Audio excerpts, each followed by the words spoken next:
Have you ever questioned the portrayal of Muslims in the media?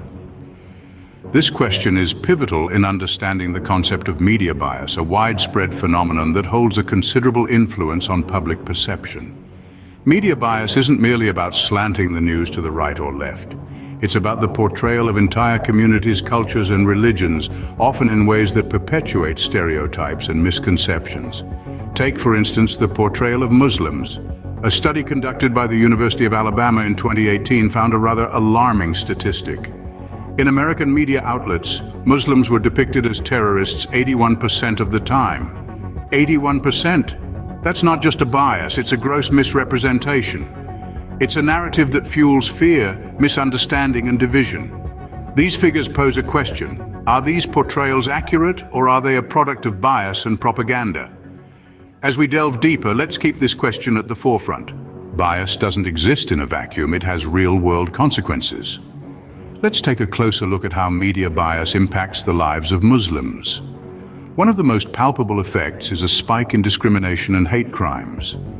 This isn't just speculation, it's backed by data. The FBI's hate crime statistics report from 2017 showed a 17% increase in hate crimes against Muslims. But the impact goes beyond individual acts of prejudice. Media bias can also influence policymaking. Remember the travel bans targeting Muslim-majority countries? These policies didn't materialize out of thin air. They were shaped, in part, by the narratives and stereotypes perpetuated in the media. From personal prejudice to policy decisions, media bias can and does have a profound impact on the lives of Muslims. It's not just about skewed perceptions or misguided opinions. It's about the lived reality of a community. Therefore, media bias doesn't just shape perceptions, it can also shape reality. What can you do to counter media bias and propaganda? You may wonder, well, there are several practical steps you can take. First, diversify your news sources. Don't rely on a single outlet for all your news. Different outlets have different perspectives, and by exploring a variety, you can get a more balanced view. Second, question media narratives. Don't accept everything at face value.